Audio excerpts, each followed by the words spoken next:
I'll welcome you to where I find my ships, where I try to help you learn a little bit more about some of the base ships in Starfield, and most importantly, some methods on how to get these awesome ships. And today, we're going to be looking at the Reef III. Now, the Reef III is very unique as it's the only ship in all of Starfield that comes with one of the best engines in the game, which is the Poseidon DT230 engine.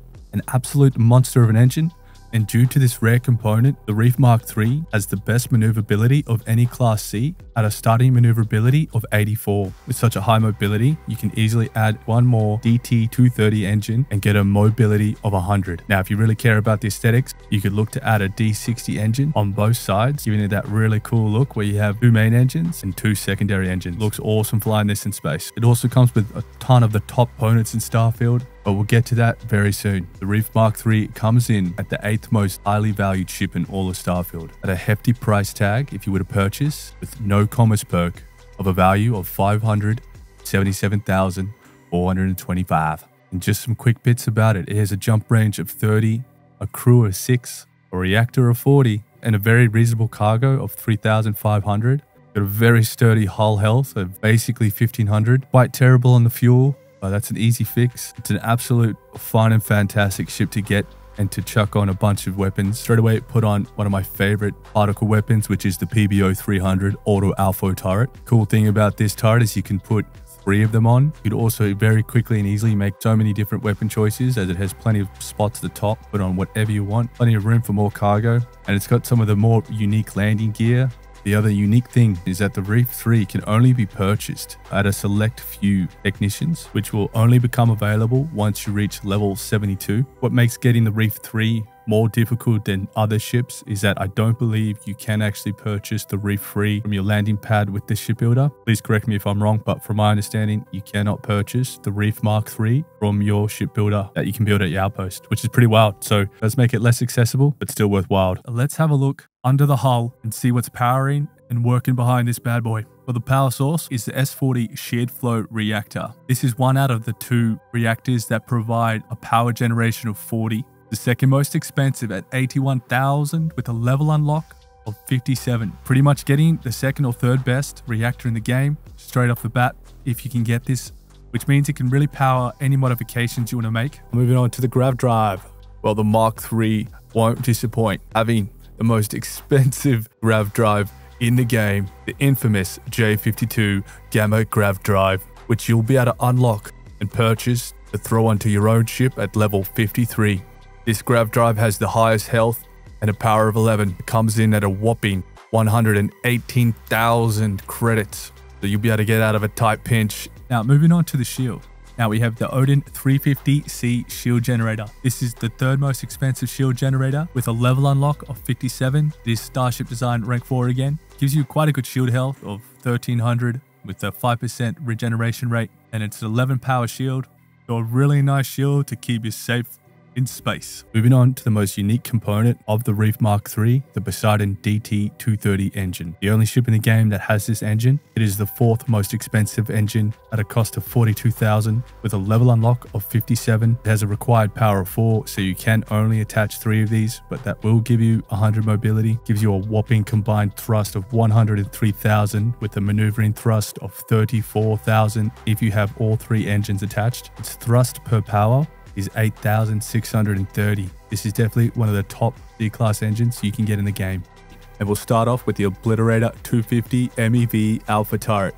This is an auto turret. It's a particle weapon. It means it has superb range and very intense hull damage and shield damage. Obliterator will require Starship Design rank 4. It is also the 2nd most expensive particle weapon you can attach to your ship with a level unlock of 60. We're looking at one of the best particle weapons you can attach to your ship. The only downside is that you can only put 3 of these on your vessel because it does require a power of 4. So you only have 12 bars. So if you wanted to put max power, you can only put 3 of these bad boys on. That's still very good because they are crazy strong and they pack a punch. You can put this on very hard. You'll still see that health bar go down quite quickly with these. Now the Obliterator 250 MEV auto turret also has one of the highest shield and hull DPS at 129, which is really crazy. So that's a 129 damage per second these bad boys can punch out. The other weapon attached is the Marauder 150N railgun turret. This is an auto turret. What's interesting about this turret is that it has the highest hull damage of all the ballistic weapons, coming in at 81. There's not really any other ballistic weapon that comes close from the hull damage perspective, but it has quite a slow rate of fire, which is why it doesn't perform so well overall. But it's still probably one of the top 10 railguns you can attach to your ship. It has a level unlock of 43, with that usual terrible range for ballistics at 800. The value is 33,000, and with a power of 4, you can only put 3 of them on. You attach 3 of these, you'll get a combined hull damage of 364 and a combined shield damage of 108. But I'm very surprised at how this performs, especially with a few other autocannons. It absolutely shreds. A very good starting weapon for sure. Quickly, what you're going to need. Now, to make this simple, definitely get your pilot rank 4 just so you can take over any Class C ships. You will get you're not authorized to pilot this ship if you don't have the appropriate piloting rank. Make sure you also have security rank 1 so you can hack into the advanced locks that's sometimes required to get into ships that have landed. And since you're going to have to unlock the main hatch, you're going to need a digipick. So bring a couple with you. It's always good to have these on you. Now, to get the Reef Mark III, we're probably looking at a minimum required level of at least 60 or above. Could be 72. I haven't pinpointed the exact levels. I am unsure if you'd get the Reef 1 or 2. It will depend on your spawn pool. But again, if you are anywhere from say 20 to 60, you could be seeing the Reef 1 or 2. There's going to be 2 to 3 different scenarios that you can pick up the Reef Mark III. Since it's on land, it'll either be the smugglers, the hunters, which will depend on if you're on a planet with fauna, or it'll be those people looking for parts or water or some sort of item that you can give them and then they'll take off. In my testing, I've seen all 3 on various different planets or moons, but in this scenario, we'll be looking at the simplest version where you just rock up and the crew are looking for parts, water, or something that they need to be able to leave the planet. Now, do note, I only started seeing reefs once I started seeing starborn ships spawning. I've gotten quite far into the campaign where you meet the starborn, so just make note that might be the same situation for you, it might not. So where do I find Reef Mark III? Well, in this particular instance, we'll use Boar 2 in the Boar system. I got it on a 3rd or 2nd save and reload, and looking from a resource perspective, it's a bit of an awkward situation. I can't center it, quite the big planet, but this will just give you a rough idea of where I landed in terms of resources. It'd be the same for you.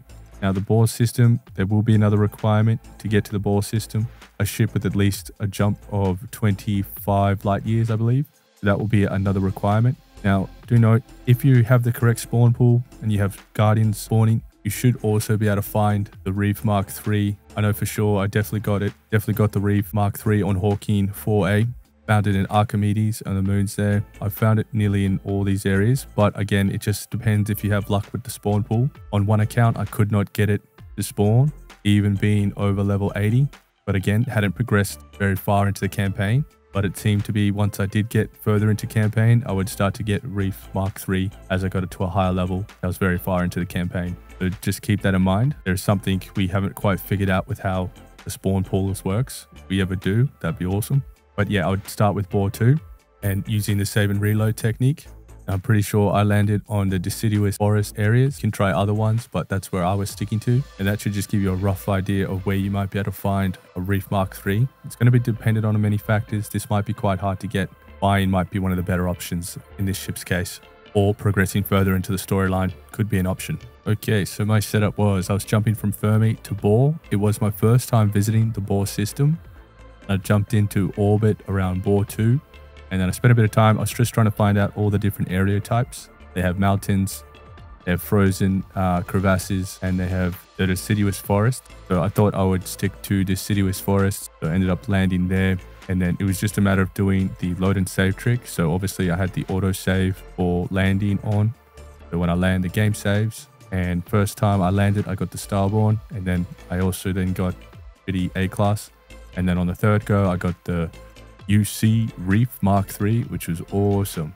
And it's very easy to tell this one absolutely is huge in the sky. And then it was just a matter of running over. Now, I just put an outpost down just in case it was a smuggler's ship. So you can do that before or after, depending on what type of scenario you get it. And then it was just a matter of running up. Now, these guys wanted some ship parts. But obviously, you don't give them the ship parts. You just ignore them. And you can just run straight onto the ship. Now, you will have to use your level 1 security perk to get this, because you'll need to unlock the front hatch, and once that's unlocked, you just make your way to the cockpit. It will be empty, and it's just bing, bada, boom. It's all yours, easy for the taking. Now, you will get this under the few different scenarios. So if it is the smugglers, remember that you'll need to drop down an outpost, take the items from the captain. Once you've taken the items from the captain, travel to an orbit of another planet or moon within the same system, and then come back, and then they should all be gone, and you should be able to take the ship that way. If you're ever in doubt about how to take smuggler ships where it says you're not authorized to fly the ship, check out the video on the top right. That will sort you out. That will help you get those kind of ships in that scenario. And lastly, to register, it costs roughly 60,000 credits. So not too bad. It is a top 10 ship in Starfield, so definitely worth it. That will be it for this video. Thank you so much for stopping by, checking out. Please let me know how you go. If you have any luck. Thanks so much. Peace out.